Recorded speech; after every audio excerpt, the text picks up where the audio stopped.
So, welcome to We Are Better Together, the channel created to put the value back into relationships. I'm your host, CRJ, and we have a couple of guests today. I have two women from the ATL that are friends that want to talk about why dating sucks. Now, I'm married, so I don't know if dating sucks, but I guess it's better to hear from the experts. So, I'll let you guys introduce yourself, and before we get into it, tell me how you all met. I'll let you carry that on. Well, me and Jessica, we met um, by way of dating the same guy. Wait, wait. I didn't hear you say that one more time. We met because we were dating the same guy at the same time. That's how we met. Like that old Usher song with R. Let Kelly. me add this part in. That was somebody else's man. Yeah. Oh, Lord. Yeah. Okay, go ahead. All right, go ahead. Continue. I'll shut up. Go. Same girl. Yes, that's her song. Yeah. He was living triple, quadruple, however many lives he was living. And no telling how many and who. Okay. And That's as two mature women, you can't. The problem with women these days, they fault the other woman, and instead of us attacking each other and going at each other, we ended up becoming friends and finding out more that needed to be found out. Um, and from that point on, we've been cool. Yeah. Okay. Like we hang out, everything. That's interesting, to say the least. So I guess my first real question was, what's wrong with dating in Atlanta? But geez, you kind of stuck it in. But Jess, what were you think? What is the number one factor? Because you do hear people online saying that dating sucks, which in my mind, I'm going to be honest with you. Being married 20 years, I don't know what Tinder is. Like, Tinder came out in 2008. I was already married 4 years. So to me, and most of my married friends, when we look at dating now, we think it should be easy. Like, it's like shooting fish in a barrel. It's like finding a job is easier because we have LinkedIn and we have email and we have these websites. So finding someone should be easier because of whatever, Tinder, Bumble, you pick. So why is it not? Go ahead, Jess first and then Rachel. Well, giving a little background on me, I'm a bartender in the Atlanta area. So okay, so you see a lot there. I see everything. And my job as a bartender is to get the best tip that I can get and to shut the hell up. Excuse my language, I don't know what cuss. So if you come in here with your wife this day, that's your business. You come in with your girlfriend the next day, that's your business. I'm here to serve you, give you drinks, but it gives me the opinion, like, especially when I see married men, it's like, do I ever want to get married? Because these guys are in here with a different chick every week and they're married.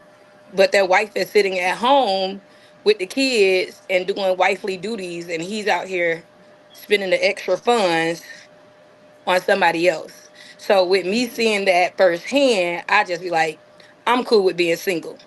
Then, like you say, you have Tinder, you got Bubble or whatever it's called, you got Go Fish, Catfish, whatever the stuff called these days. You have all these sites, but the men get so addicted to the sites because they're so used to meeting different girls to where they find one, but they can't settle with that one because it's so many other fish in the sea that they just gotta keep dabbing until something happens. I think that's actually a site too. What do you think, Rachel? I totally agree. Especially in Atlanta. And people say, well, it's all over, but I really think here is horrible when it comes to dating. There's too many women. Horrible, terrible, all the above. Like, there's too many men. No, there's too many women here. We're outnumbering the men, so that's a problem. And another thing, back what Jess was saying, with the married man, it's like they're giving it away like candy. And then women, I fought them too, because even if they know the man is married, they don't care, long as they whining and dining. And so let me ask you this one. And if it's horrible, like you said, whose fault is it? Is it the man's fault that it's horrible? Is it the woman's fault is it whose fault for where we are today, currently, 2024, the dating scene? And I'm not disagreeing with you. I have heard this from Black, I've heard this from white in videos that the dating scene sucks. But I do want to make a comment about it, but I'm gonna let you answer that first. But whose fault is it? Both to me. I would say both too. I agree. I would say both. And it could depend on where I'm meeting men. And I've been switching up some things, like really switching gears on where I'm encountering these men and how. I've never been a fan of the whole online dating. I'm scared of that. I've heard so many like horror stories that it just deterred me away from that. But it could be the caliber of men that I'm running into or meeting. It seems like I'm attracting those type of men, especially married men. I attract a lot of married men for some crazy reason. And then the F-boys, I'm attracting them. Just like the one I just got done with. And currently, I'm not dating anyone. I'm just taking a break just to focus on me, healing, all the above, so I can get myself right and in a good headspace to date someone. And I think a lot of people come with a lot of baggage, a lot of trauma, and they just keep, it's like a ripple effect. They just keep going and going with all this baggage, and they're not even looking at themselves of this is self-destruction. It's very toxic. And so two things I'll say to that. The baggage, that's inevitable the older you get. Like, we all come with baggage, men or women. So I don't think that that's going away. I think when you're maybe young, I shouldn't use baggage, but I will say trauma that hasn't been dealt with. Okay. A lot of people out here are walking around and getting counseling. That's baggage. Trauma that you haven't dealt with is baggage. And unfortunately, it's just like, you know, if you're going for a job, you're going to have, you know, a lot of jobs that you've worked if you're 44, 45, 46. You know, very rarely you find someone who says, I've only worked one job since I was 21. So there's going to be multiple traumas, well, baggage, whatever you want to call it. I think what she mean as baggage, when she say baggage, she meaning like, for instance, females like us, we met a guy that kind of destroyed our perspective on dating, until where when we go to get in another situation or start dating again, you know, the simple thing of, oh, he's not answering the phone and he just left me 15 minutes ago. He must went home to stay with the lady that he swear he doesn't have, and then I don't hear from him till the next day when he's on lunch break, type of thing. That's what I think she mean as baggage, to where our trust issues start to get in the way of us finding a good man, because everybody that may be good for us, we think about the past that ends up destroying the relationship. Exactly. Sounds pretty accurate. I'm gonna give you my 2 cents, and I want you all to tell me if this is true, false, crazy. You tell me. I think that men haven't changed a lot in the last, let's just say, 100 years. I think when you stack rank men, you have these men at the 10%ers who are the go-getters, the movers, the shakers. You know, in the 60s and the 50s, they were starting businesses, they were doing their thing. In the 70s, those guys exist. And then at the bottom, you have your Pookies and Ray Rays, guys that don't care, guys that drink a lot, guys that care less. They are the guys that we look at when they're 40 and 50, and they're like, man, you still doing the same things you were doing when you were 20? Those guys, they exist. They existed then, they existed now. Those guys who don't take care of their families, don't take care of their kids. I mean, one of the scenes in The Godfather looked at Johnny Fontaine and he said, do you take care of your kids? He goes, yeah, The Godfather. He said, the man who doesn't take care of his family is not a real man. That was 1972 that movie was made. So they existed back then. I think the problem, my opinion, you can tell me if I'm wrong, is that women today have uplifted themselves pretty good from a monetary standpoint, from a financial standpoint. So what back then was considered okay is now not considered okay. And I think women, if you really look, every single day you walk out of the house, look at the men you walk past. There are multiple men you walk past that you don't even look at. The guy at Dunkin' Donuts that you got your coffee from, the guy who changes your oil, the guy who's at Walmart bringing you up, the guy who's stocking groceries, the guy who's standing there with the stop sign and the slow sign to let you through for the. There are hundreds of men that you literally see every day that, because of where a lot of women are, they're probably not entertaining those guys at all. They don't even look at those guys. They are like a squirrel. You don't even look at a squirrel. Can I say something? True, false? Absolutely. That's true. But I'm gonna say something. So from birth to 10, I was raised by my grandmother. My grandfather was handicapped, paralyzed from the waist down, but he was a taxi driver. When he got done doing taxi, my grandmother was a nurse. When he got done making his money doing taxi drive, he would go home and cook. My granddaddy still paid the mortgage, the bills, and everything. And my grandmother had custody of her 3 youngest grandkids. So when I see that my granddaddy was paralyzed, got outside of the house, went to make money to still pay the bills and everything like that, that's a man.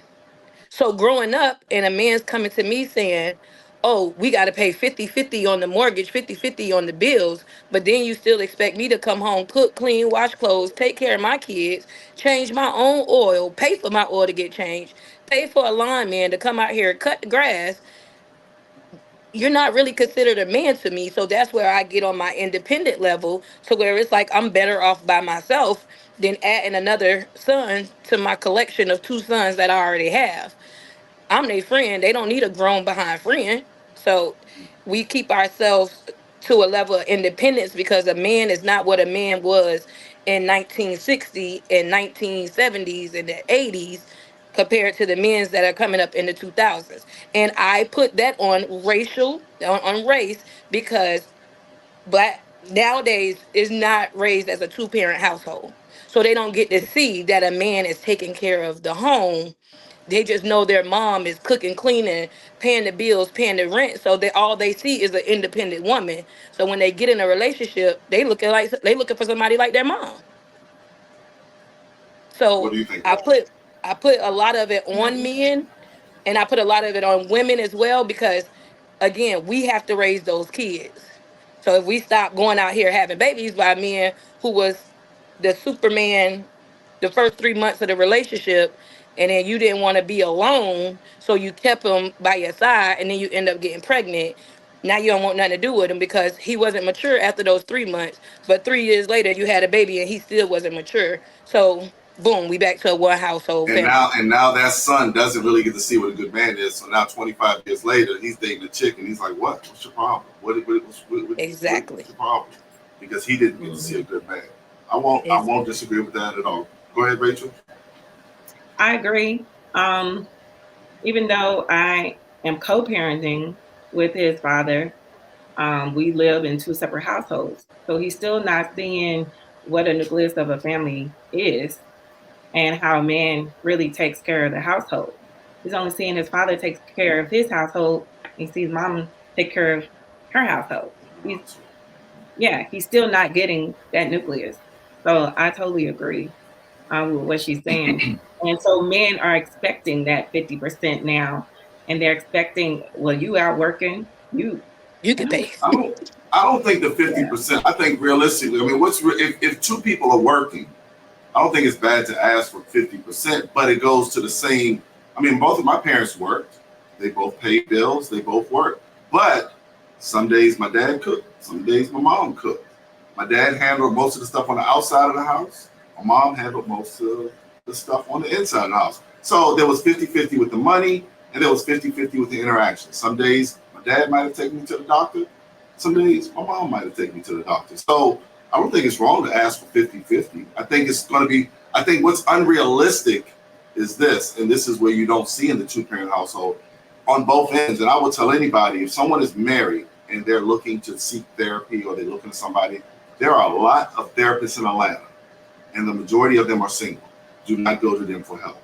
find you a therapist who is married, because the one thing is the number one challenge with a marriage is unrealistic. A man can't expect a woman to work every day and then come home and give him, some head that night, and vice versa.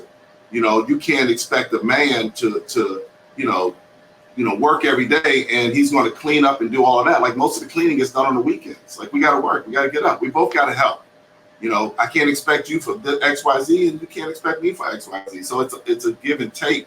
And I think I had a girl say to me one time, I said, if you get 75% of your spouse, like 75% of the things you want, that's a home run. And she said, why can't you get 100? And I'm like, that's stupid. You can't get 100 of anything. No house is perfect. No job is perfect. No man is perfect. No woman is perfect. No kids are perfect. You love your kids, but there's going to be times when you want to shake the hell out of them, right?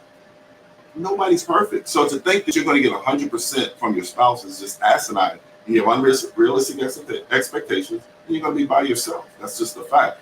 You have to know that what is real and what's fake.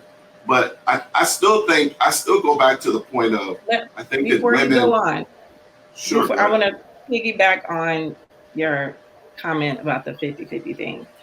I don't know. I was brought up in a 2-parent household. So I did watch how things were ran in the household. My dad, he was the breadwinner, even though he wasn't college educated. And my mother made slightly less than him. However, he still covered that mortgage and whatever bills, but she picked up things like groceries. She picked up like the miscellaneous things. So I get that. So I mimicked that in my marriage, and it worked. We never argued about finances. It worked. And then his mom had a conversation before we got married that you make sure you cover that mortgage, whatever you do. She told him. She said that to him. She told him. She told him that. And he made sure he did. Okay. All right. Well, I think it also boils down to, this is something, when you really talk about finance, I'm going to ask both of you ladies a question. Have you ever heard of the term hypergamy? No, I haven't. Say that again. Rachel, have you ever heard of the term hypergamy? No. So hypergamy, you can Google it and just ask Siri what it is. It is the scientific word of how women seek a partner. In essence, women, when they look at someone, when they find someone attractive, the person that they're looking for has to be equal or better. A woman can't really date down. It's not in their DNA to date down. And this is something that men really don't have. Like we don't, there are different, we have different buying traits, period. We're different. Like I say, it's like PC and Mac. We have different hardware, we have different software. And so hypergamy is something, so when you think of a woman CEO is not going to commit to a guy in the mailroom. But a male CEO will absolutely date a secretary and marry a secretary and have kids with that secretary. We don't look as much because as men, especially, I want to say real men, guys, I don't need a woman to take care of me, and I don't expect a woman to take care of me. I expect to take care of her. So if she is, I don't expect her, I don't really care about her money. Like, it's cool, but I mean, when I meet you, if you say you're a doctor, oh, that's great. Do you like being a doctor? Awesome. I wouldn't really care. Like, it wouldn't, my number one thing is, how are you going to treat me and what do you look like? That's going to be number one and two. The fact that you make 300 is not going to matter to me because I don't expect you to take care of it. Whereas for a woman, if someone said to you, hey, I got this friend, he's single, and you say, well, what does he do, girl? That's going to be a question you're going to ask. You might ask what he looks like, but your first question is going to be, what does he do? And he goes, he's a surgeon. You're going to be ready to put on makeup. Like, oh my God, he's a surgeon. Surgeons start out at $650. So and that's where you compare, excuse me, but that's where you compare. That's like a Chris Brown and his baby mama situation, and it's like a Wendy Williams and her husband situation. So with Wendy Williams, for example, he's a man. Even though you got alimony, you still came back to try to get more. But you cheated with somebody less than what you had. And you wanted her money to take care of y'all little relationship. And I said most men. There are men out there that will milk a woman. But here's the thing, the catch is this. That woman who wants a man like that, who will go down, typically the reason why she goes down is that she can control that man. I was just gonna So say you- she's a controlling Yeah, woman. she wants to And then you control. have She people wants. like, She wants to control him. but then you have people like Future or Chris Brown who got these baby mamas. You know for a fact these girls. Oh no. Uh-oh. What Missed happened, it. Jess? She'll come back in. So Does that in happen essence, in- there she comes. Oh, she came out. She's gonna come back in. So when it comes to hypergamy, that's something that men don't experience as much. We just don't. It's not, it would be nice to date someone money, but it's not a requirement. There are many women who walk away from relationships because they say, "Why'd you leave him?" It's like, girl, he just wasn't going anywhere. I had to put my phone on do not disturb. But No you problem. have I'm back to what I said, I'm sorry. You have women that have babies just so they can be financially taken care of because they don't want to work. Those are the girls that be in the sections and be in the front of the clubs and things like that. So some situations you get what you got. It's your fault that you settled for less I, and got pregnant. But Absolutely, but a man can't do that. A man can't say, "I'm gonna have a baby by this woman so that I can be taken care of." Like it doesn't really mean, because what's going to happen is that woman is probably going to lose respect for him, and at a certain point, she's going to run the game. She's going to look. I just watched the interview with Millie Jackson, the old gospel singer, and the guy asked her, "Why didn't you marry your two kids' fathers?" And she said, "For what? They can't take care of me. I make more money than both of them." So there's going to be a lack of respect that a woman's going to have. Unfortunately, and women say, "Well, it's not about the money." It is about the money, and let me explain. It's about the money because it's about the lifestyle. So if you're a for female, some, you're, yeah. for really all. If you think about it, if you're a female, you're just a regular, you're a woman, and on your own you can afford to go to Longhorns, then you need a man who can at least take you to Longhorns. You can't have a guy that comes along and says, "Longhorns? Whose birthday is it? I didn't know we were doing it like that." And you're like, "Really, dude? Like, I eat here like twice a month." Like, if you're a woman who can fly when she travels, and you got a guy who's never been on an airplane because he can't afford it, and there are men out there like that. Exactly. That's not. That's not going. You think that's going to work? It's not going to work. It's not going to work for some. Wait. Let Jess. Why do you think it's okay? It'll work for some. Some is okay because you can bring a new life to people who didn't get to experience it. Just like I was, and I'm gonna bring my son up. I have an 18-year-old. 5 of his friends just graduated. My kids done been on planes, done been to resorts, have lived a life. Sometimes you haven't been put in a situation where you get to experience life. And speaking of Longhorn, graduation, we took the friends to Longhorn. This little boy didn't even know what a lamb chop was. He couldn't read the menu. So sometimes you have to take somebody outside of their character to see what it's Wait. about. When you And say you have somebody, but is it going to be a what man. woman is willing? What woman is willing to take on him? And see, here's the problem. If you listen to conversation and you have a talk before you lay down and you actually get to pick this person's mind, you could probably be the change that he needs. Because a person will continue to work at Walmart warehouse, but he's the artist of all artists and he just needs that push. He's the creator of all creators and he just needs that right woman that can push him mentally because he's never had that before. So if you never got to experience, go ahead. I'm not going to say that doesn't Oh.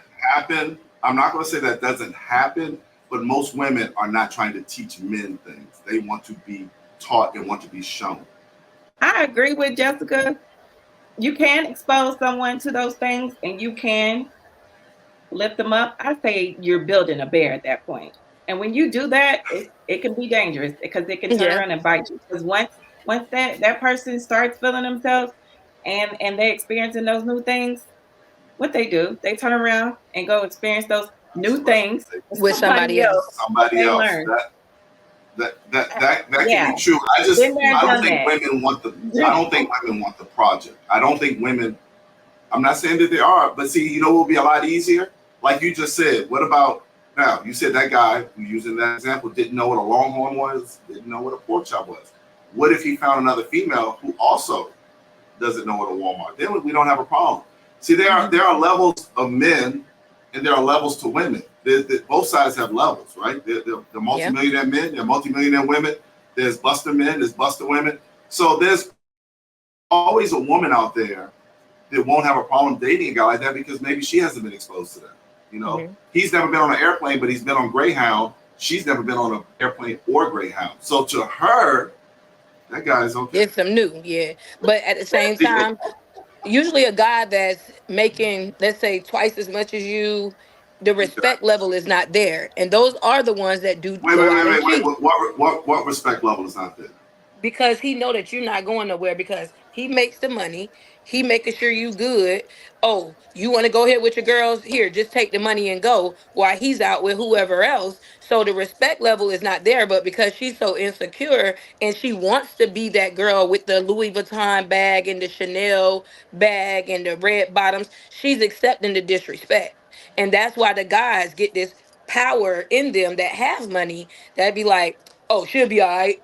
Oh yeah, I cheated. They're gonna see it, this, that, and third. She ain't going nowhere because she likes the flashy things that he gives. But then you have women who want the respect, who wants to grow with somebody and build together. So you know, hey, you leave, it's gonna be split in half. It ain't yours, it ain't mine, it's ours. So the thing about hypergamy is never really an equal. It's always an up. Women really want you to look up. They don't want to look equal. They want to look up. Because equal is still, I want to be able to say, my man can do this. My man has taken me here. My man has done that. The hypergamy is really looking up. It's not as much equal. It's just like women will take a guy who's the same height, but really they want taller. They'll take a guy with the same degree, but they would rather have better. They'll take a guy who she's making 60, he's making 60, but she wants to see him grow to 80 to 100 in the long run. Or the respect is sometimes gone, and forget about it. If she starts making more than him, then the respect is really, and that's where, in all honesty, the majority of divorces in this country are not filed because of infidelity. The infidelity is on both sides. The infidelity is third base. What happened on first and second base? The real challenge is a lot of women are getting with guys who they thought were going to do better and they haven't, or they got together and they were right there in the same bubble and she excelled and he didn't. He just stayed. You know, maybe they were both school teachers and he's still a teacher and she's now a principal. Yeah. And he's still making 65, which is still good money in America, but she's making 165. And she's in charge and he's kind of sitting in the back. And then it just that's becomes, probably because he don't listen to her. Oh my goodness. Why does he have to listen to her? Why does he have to listen to her? Listening as far as maybe he likes being a biology teacher. But I'm saying that's like you can be a biology teacher, but why not be a professor? Go apply. But you're not applying. I don't want that. I'm good. I'm good being a teacher. My daddy was a teacher, and I like being a teacher. I don't need to do more. I'm good. But they're content on where they are. Especially they're content. Especially if they're in their mid-50s, they're content. They're content. Like, hey, I got 10 more years for a pension. Why do I need to do more? I don't need that stress. I don't need to deal with the parents yelling at you about my kid is great. I don't have to deal with that. I don't have to. So you can't be mad at that man if he's, USC, and that's the problem. See, if a woman said that, a man would be okay. We can be a teacher. You were good. But a woman is constantly looking for a man to go up the mountain. So when that man is not going up the mountain, a woman is going to sit there with her arms forward and say, like, what are you going to do? I mean, you've been a plumber for 20 years. Why don't you open your own plumbing business? And I don't want that responsibility and inventory and employees. So you're just going to be a plumber? Yeah, I was a plumber when you met me. I make 85. What you need? Why I got to open my own plumbing business? That's the hypergamy. And I think that the reason why hypergamy wasn't a problem many years ago is because most women had not elevated themselves. Most women were right here. Most women didn't even work. Most women couldn't have bank accounts. And people say, like, well, that's not fair. Well, the reason why women didn't have bank accounts is because they weren't liable for money. They couldn't be sued. So I don't want to give you a bank and then you default on the money and then I, as the bank, can't sue you. So you know what? We just won't give you a bank account. And so most women, every man looks good to them because they didn't have anything. You know what I mean? Every man had good jobs back then. Most of the jobs were laborious jobs, labor intense. most women do not want to be, you know, construction workers, truck drivers, plumbers. They can be. They have the skill set to be. They have the physical, not, but they don't want. What woman wants to be a plumber and plumbing toilets? Yeah, that's what they get. What woman wants to? Yeah, what woman wants to work HVAC in the hot attic in July in Atlanta? Who wants to do that? But those men make really good money. They do very well. And so a lot of women are looking at some of them are looking at those guys like, I make 100 and I stay clean. You make 100 and you dirty. Okay, like I'm good being an HVAC guy. Why do I need to change? I had a guy come work on my toilet about 2 weeks ago. He was 29. I said, man, what do you make doing this? He said about 90. I'm like, Jesus, the 29 is cool.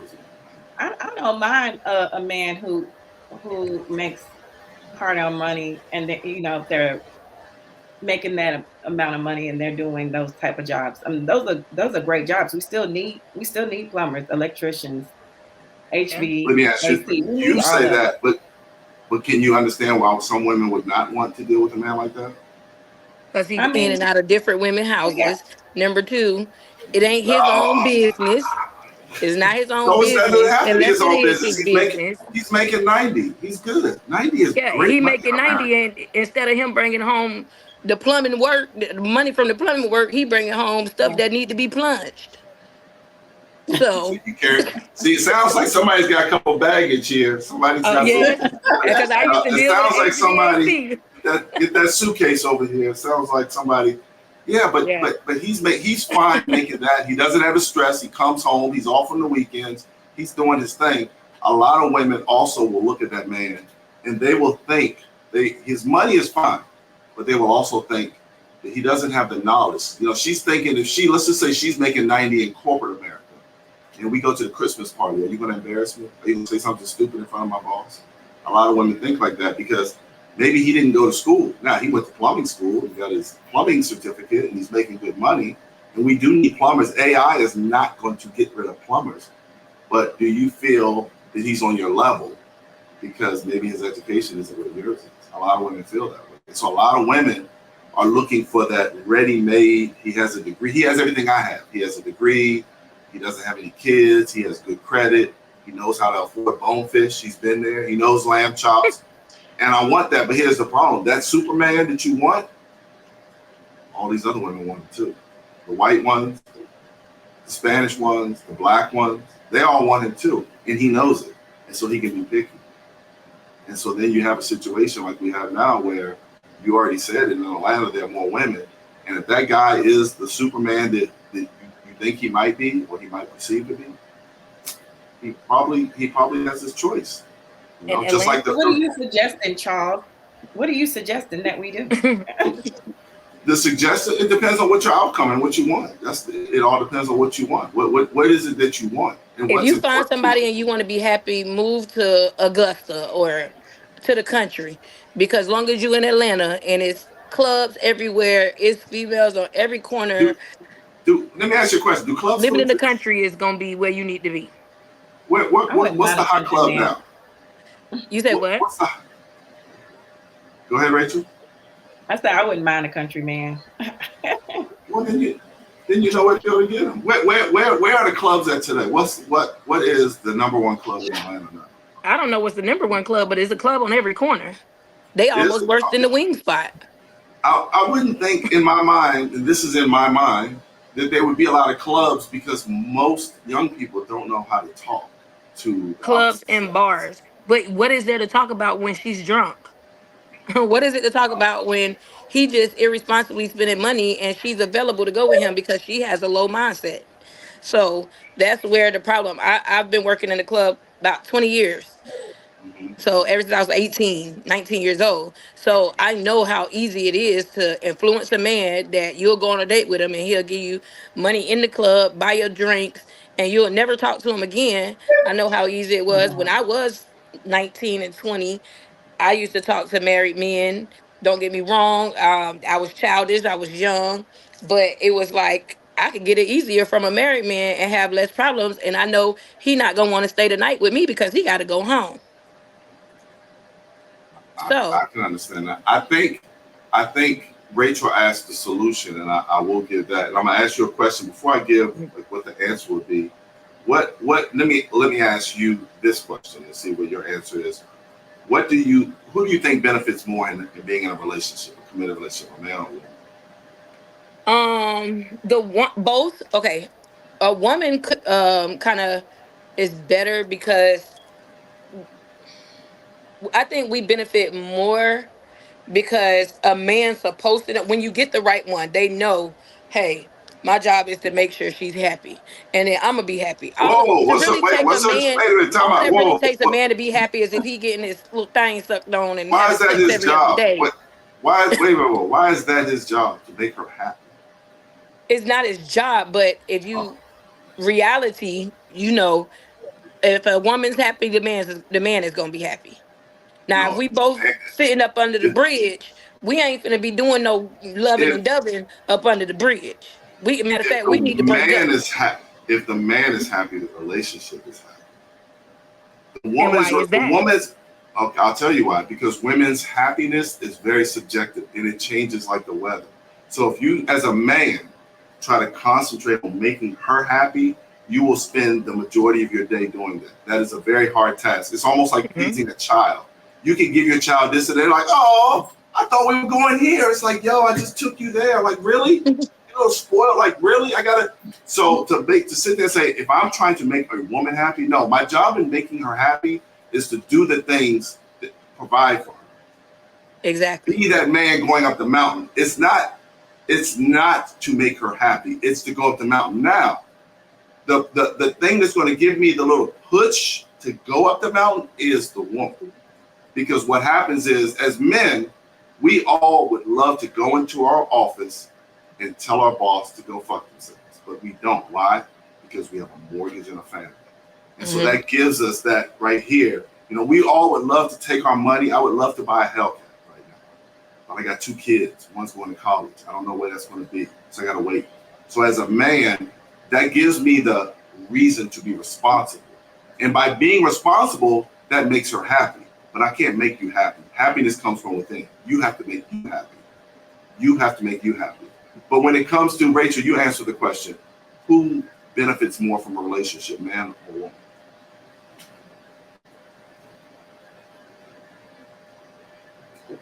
Women always benefit from a relationship. Yeah, women. I don't think women benefit more 100% because, and I don't think women think about that. You know, women coined the phrase, "You need to shit or get off the pot," meaning we've been together, you need to get married. And a part of that is true, but if he doesn't do that, then you need to leave. Because what is fact is this: being that my job is to take care of you, the responsibility goes to me. Just like a woman's responsibility is to caretake the kid. It goes God, man, woman, child. And so this is a big responsibility. And the number one thing that a man offers a woman is, if you have some static, they got to go through me to get to you. If somebody breaks in the house in the middle of the night, we don't 50-50. I have to get up. I have to go see what that is every single time. I have to pull that gun out. And I might lose my life, and I will do that if it means protect you and the kids. And so I don't think a lot of women realize, and I'll tell women all day, if you're with a man and you're there for years and he's not giving you the ring, then you're probably not the one that he's willing to die for.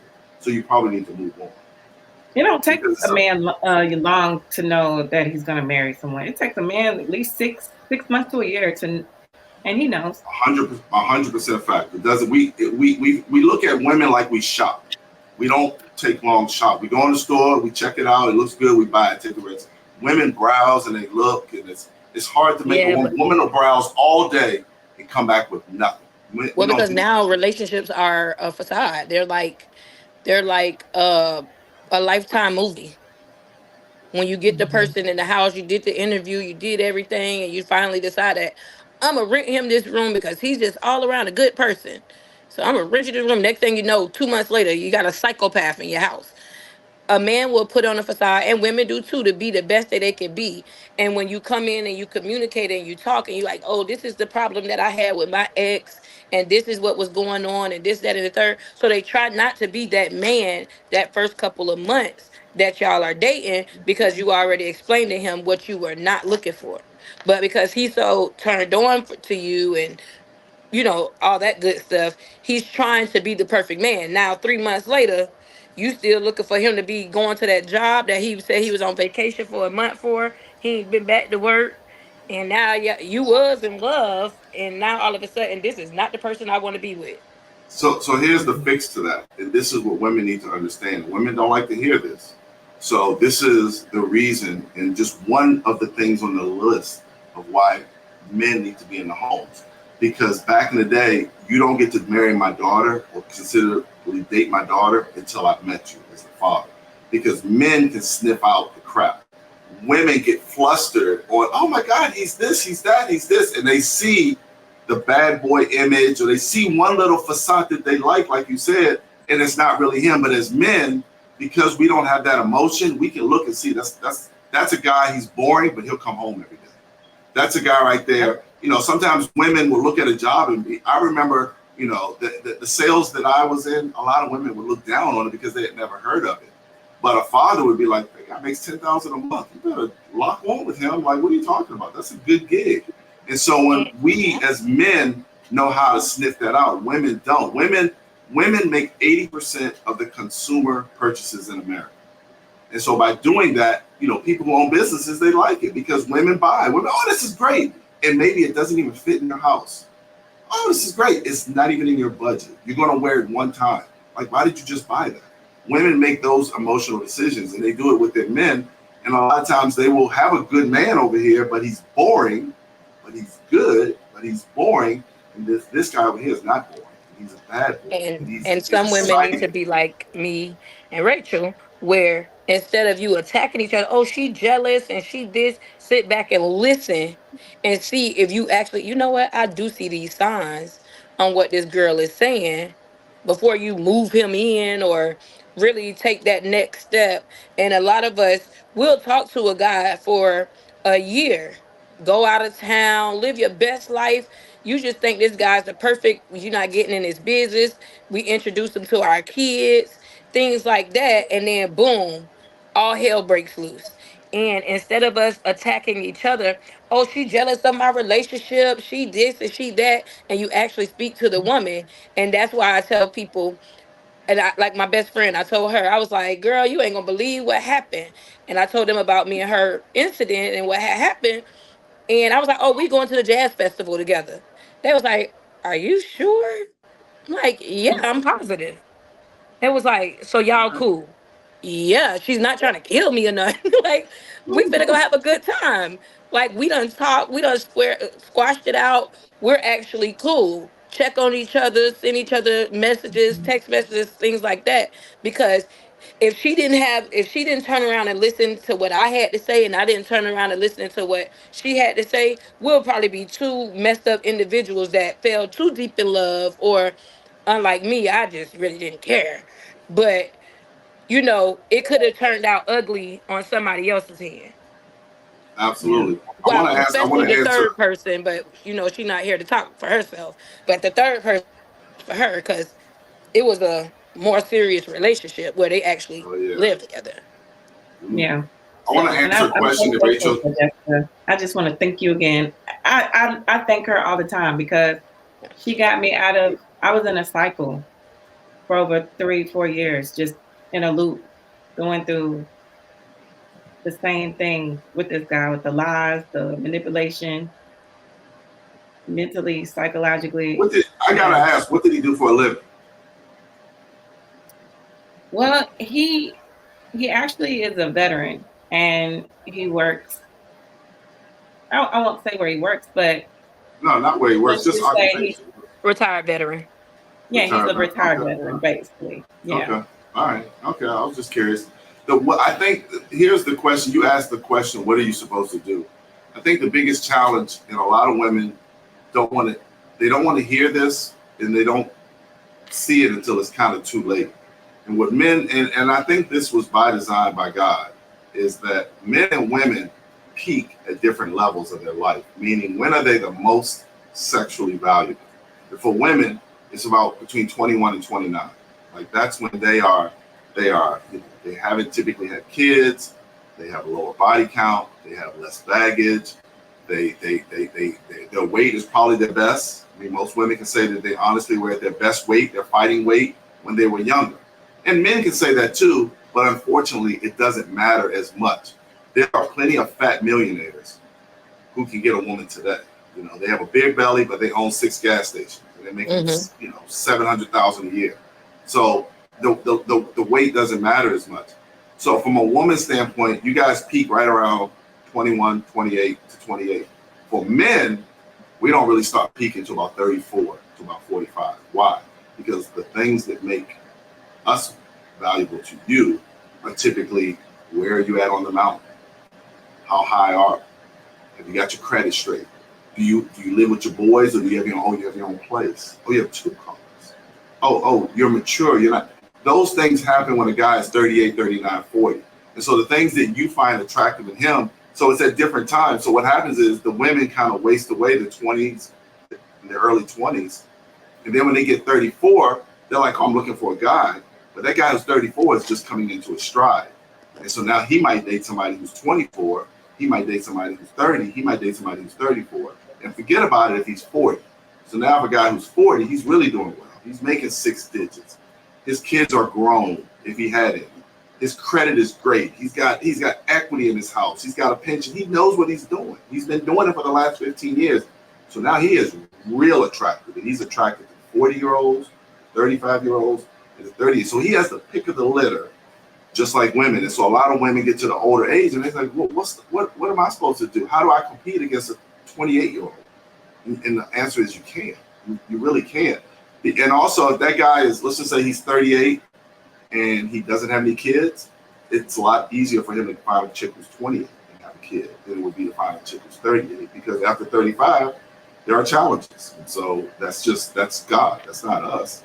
So I think a lot of women don't understand that. So your question, Rachel, was what are you supposed to do? Unfortunately, the real answer is a lot of times you have to date up. You have to date older. Because a guy who is 50, dating up is even worse. I was with a 67-year-old. He'll be 67 next week. Hey, I ain't gonna lie. He ain't gone nowhere. But I dated him for literally 8 years. Some dudes make 60 off the chain. He go to the bar every single day. They still playing at 60. He's a great guy. Yeah. He's a great guy, but like you can't even get serious with them. Atlanta will destroy your marriage, it's finding the your 60-year-old. You know what? If you're finding a 60-year-old in the club, I don't even know what. That's why I have. He don't look it.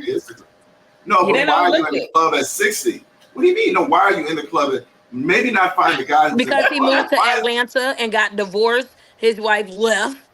So he decided, oh, well, I'm going to go with my coworkers and have a couple drinks after the work. And it became a regular thing.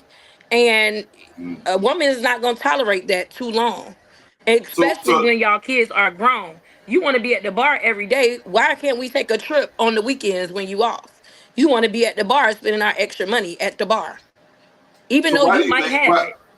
Why do you think you just made something? You said she left, and why do you think? Because 80% of all divorces are filed by the women. Why do you think women are walking away so much?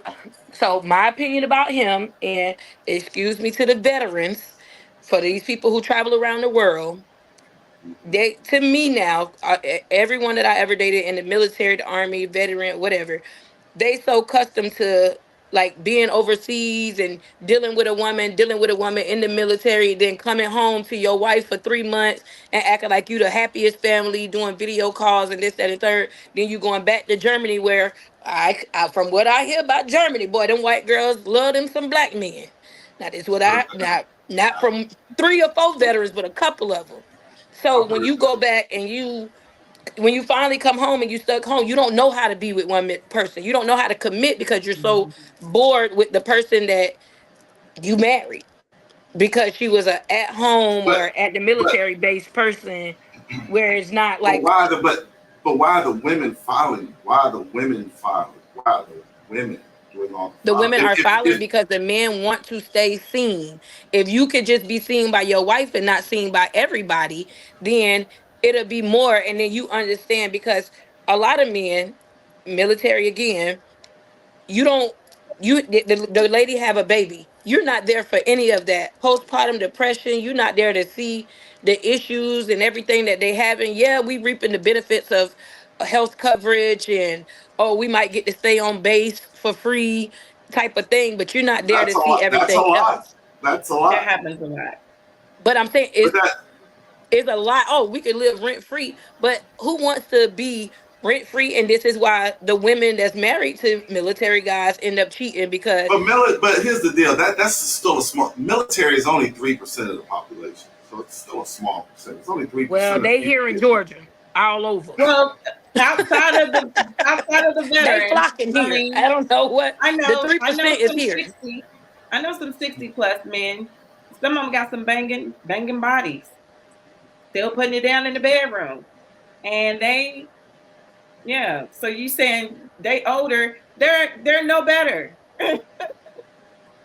It's They're no just better than that. So then, does it go back to what I said earlier? Maybe you can't have it all. Maybe you need to find out what is truly important. I think I don't know. if cheating wasn't a factor, and he would understand the importance of just taking care of your wife. What a lot of women really want, and not saying that money is not needed, but a lot of women wants that you just holding me on the couch and we sitting home watching a movie, relaxing. What's A wrong lot with of that? women wants that vacation where we on the balcony and we getting it in on the balcony, but the trust level is not gone with that person. Once you mess up a woman's trust, you mess up everything with that woman. And please don't let that girl say, oh, I suck them down and I do this and I do that and this happened, and please don't bring nothing home. The sex with your wife, your girl, would never be the same, because all she's going to think about while she's going down is what that little girl said or what you brought home.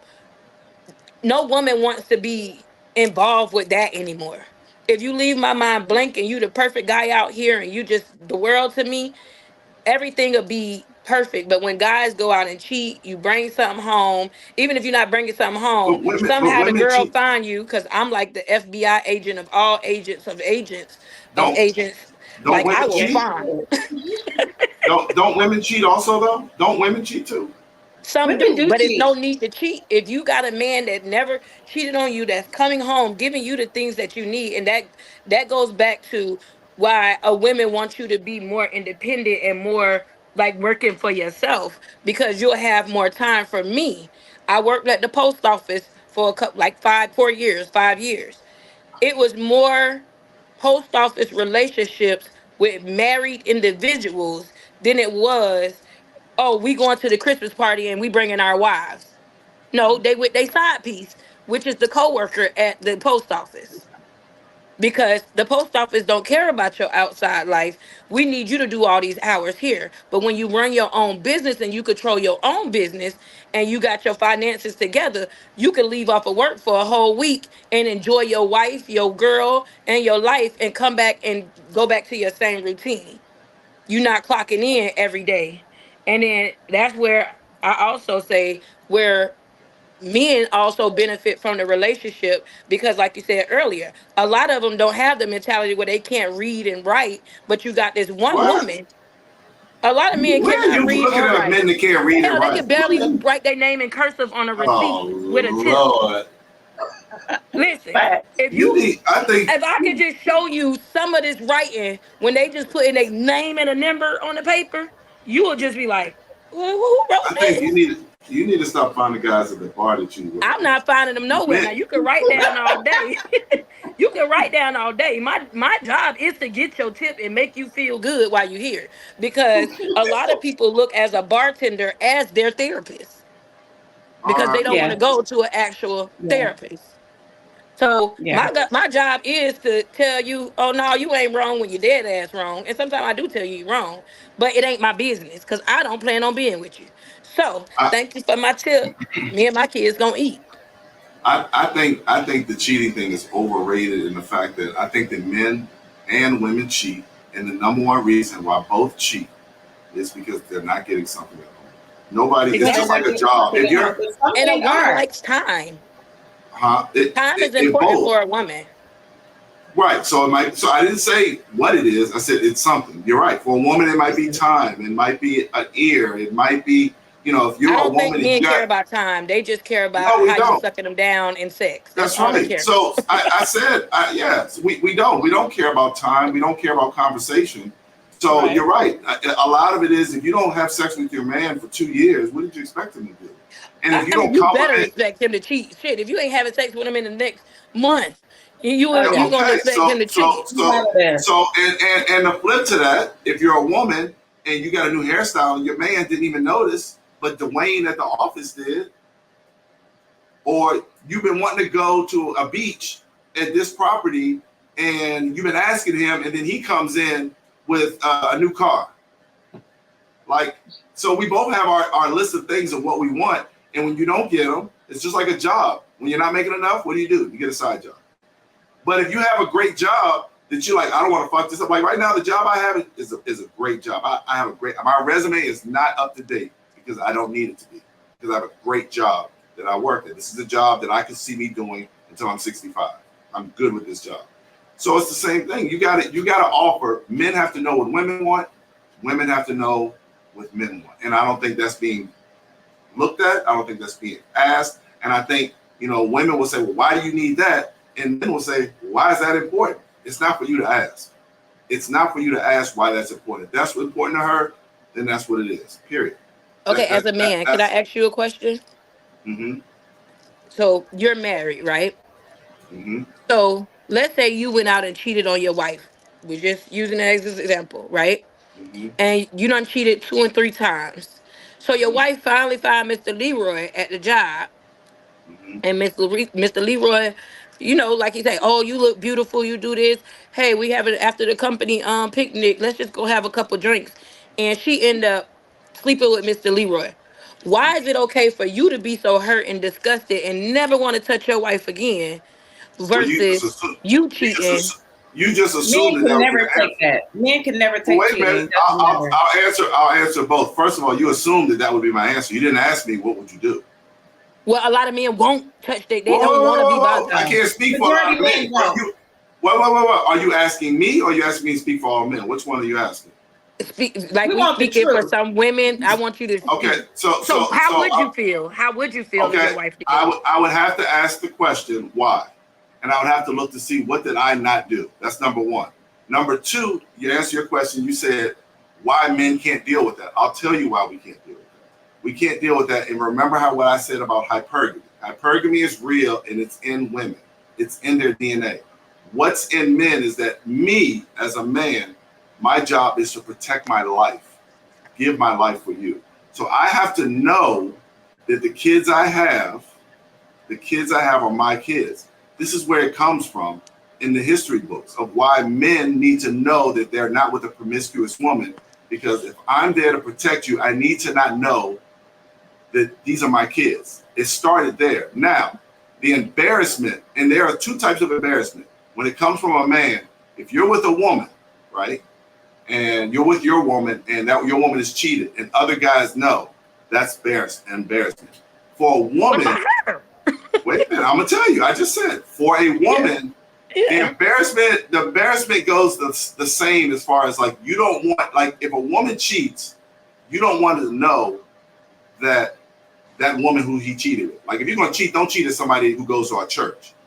But what's more embarrassing for a woman, what hurts more to a woman, is if you provided resources from the household for another woman that you didn't do for me. If you buy me Coach and you buy that bitch Louis, that's a problem. True or false? If I'm driving a Corolla and you just put a down payment on her Mercedes of $5,000 so that she could get that, that's a problem. That's a bigger ordeal than it is. And for us men, the bigger ordeal is if you tell me you don't want to do this sexually, but you did it with that guy, that's a bigger problem than just the cheating. So we both have our issues. But the cheating, to me, the cheating is third base. You have to ask yourself the question, what happened on first and second base? How did we get to the cheating? Did he cheated because you hadn't been giving him any? Okay, that's how we got there. She cheated because you weren't providing for her. You weren't giving her what she wanted. You weren't talking to her. You were always gone. You weren't giving her the attention, and somebody slid into her DMs. So I think the cheating is irrelevant because it kind of cancels each other. Both sides cheat. I think the key is you have to find value in the other person. And that's where the mistakes are right now.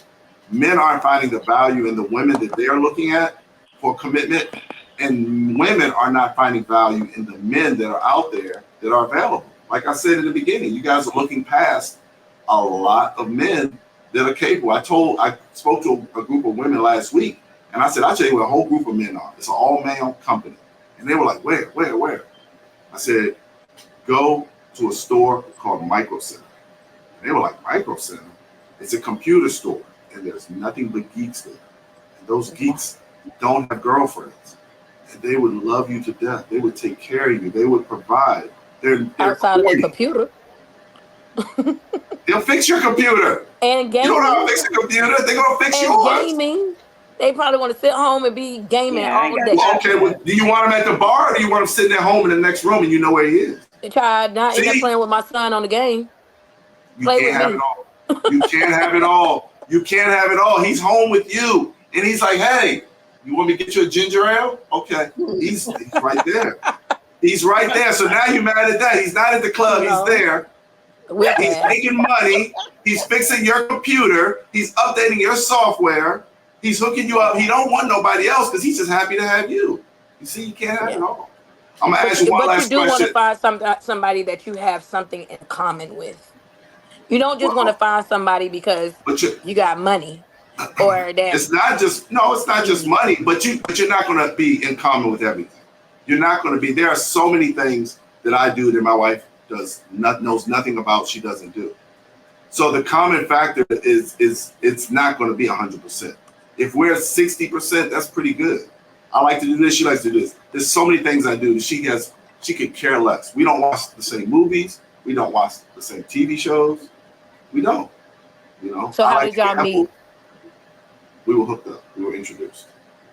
So it was a blind date.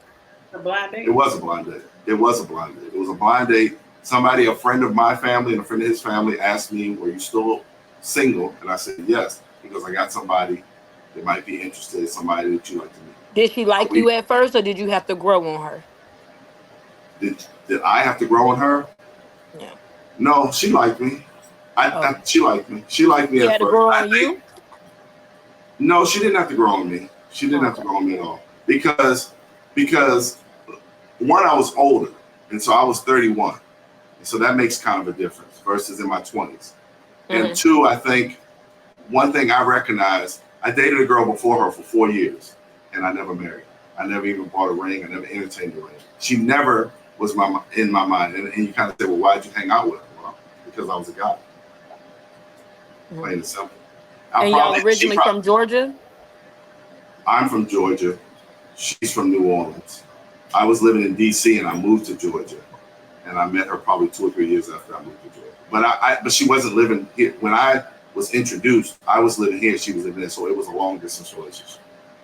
So I knew in my mind.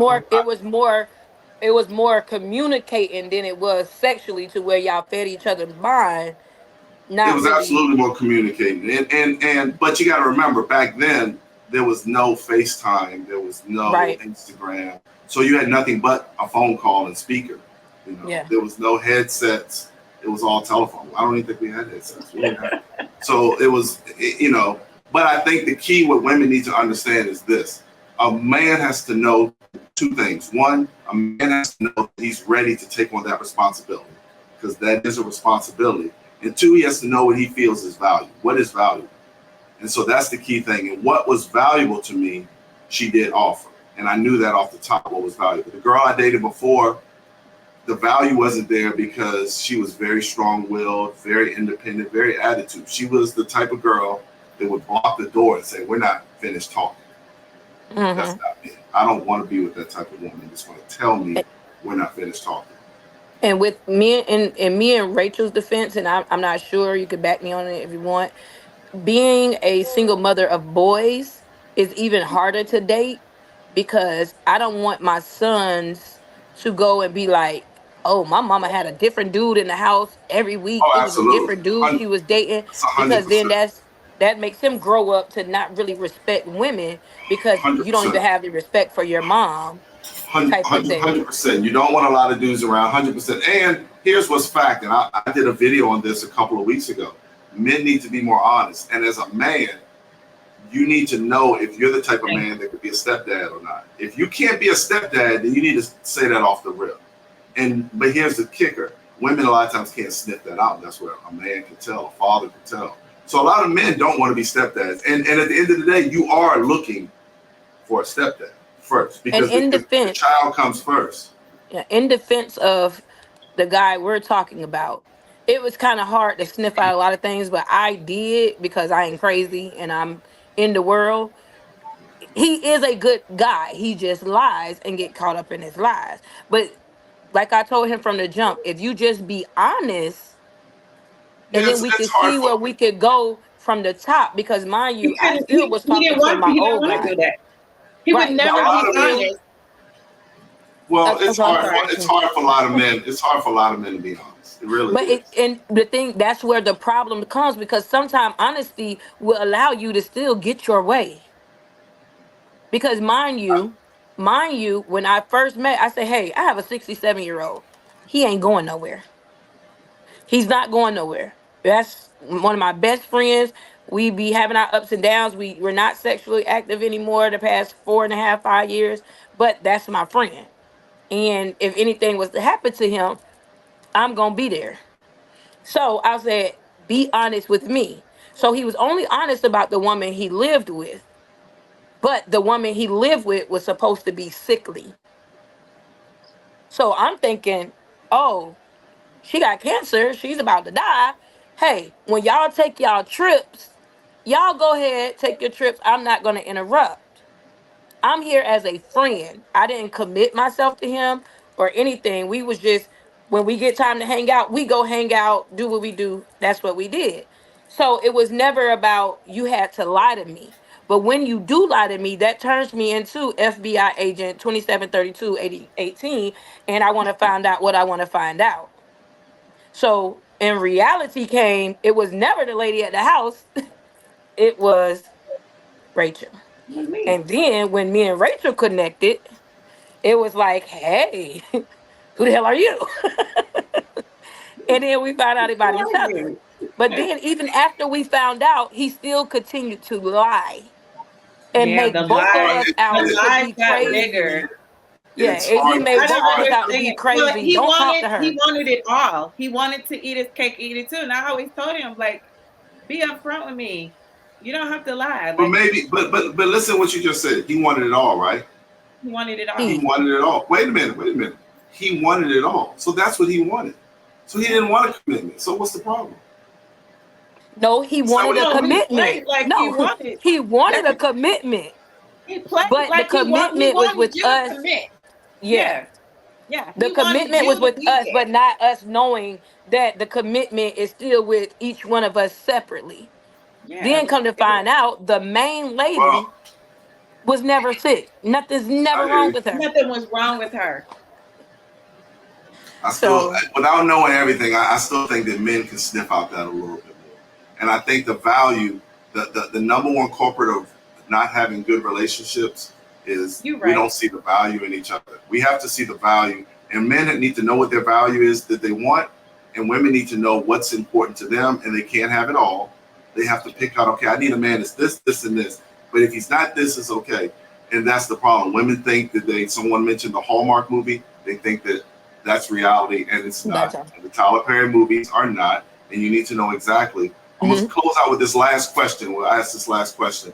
So there's so much talk online now about black men dating white women. Why do you think that is? Control. We are black women are way too independent because we stand on I could do this by myself, so you don't have 2-parent households. So as you grow up and you start taking care of your kids and you see you have to do everything on your own, it's hard to allow the man to come in and control what you already have going on. Versus a white woman to come in and, daddy, you could do this, and daddy, you could do that. No, daddy, get your ass over here and sit down because I got this part already. And a black woman mentality to me, when some white women, not all, because I have a good friend that's a white woman, but she act black. But they want to be controlled. They want to submit and be submissive. Versus us, we don't know how to be submissive when we've been so independent. What you're saying, in essence, what you're saying, if more black women were submissive, maybe a black man will look at that. We don't want that one because I'm not trying to be submissive to nobody submissive? that ain't submissive to me. Why would a man submit to you? You're not giving your life for him. I want you to give me exactly what you want. So if you want to be put up on the dang on counter and licked up and down, I want the same thing. If you want to be seen out in public, but we don't want the or same on my thing. video chats, but men and women don't want the same thing, so that's going to be kind of impossible. We both have you're ordering from one menu and I'm ordering from another. What's the real importance? Yeah, I don't know. For me, I'm not a submissive type of female, and I've already said to myself, and it's kind of bad. I don't want marriage. I don't want to be married. Oh, you do not want to be married. I don't want it because what I see every weekend at the bar, if that's marriage, I don't want no part of it. Well, that's you've seen one speck of the world. That's one speck of the world. I mean, I be around. Yeah, it is. It's a bar. It's one bar. It's not one bar. I've worked at a lot of bars in Atlanta. And I go out the country, I go out of town, and I meet people in a relationship that's not even in a relationship. Like they'll give us their Instagram or something because I'm a friendly person. So I buy rounds of shots and people just open up to me. So you give it up. There's and I'm not just gonna say married men. You got more married women in the club these days. You got more married women in the club these days. And that's why I said that cheating is irrelevant because both sides do it. Yeah, so if I could just be free, I'd rather just be free. So like you give it up. You give it up. You don't want it. I mean, if God throw this superhero man down on me, I can't change my mind. I said I didn't want kids, but I have two.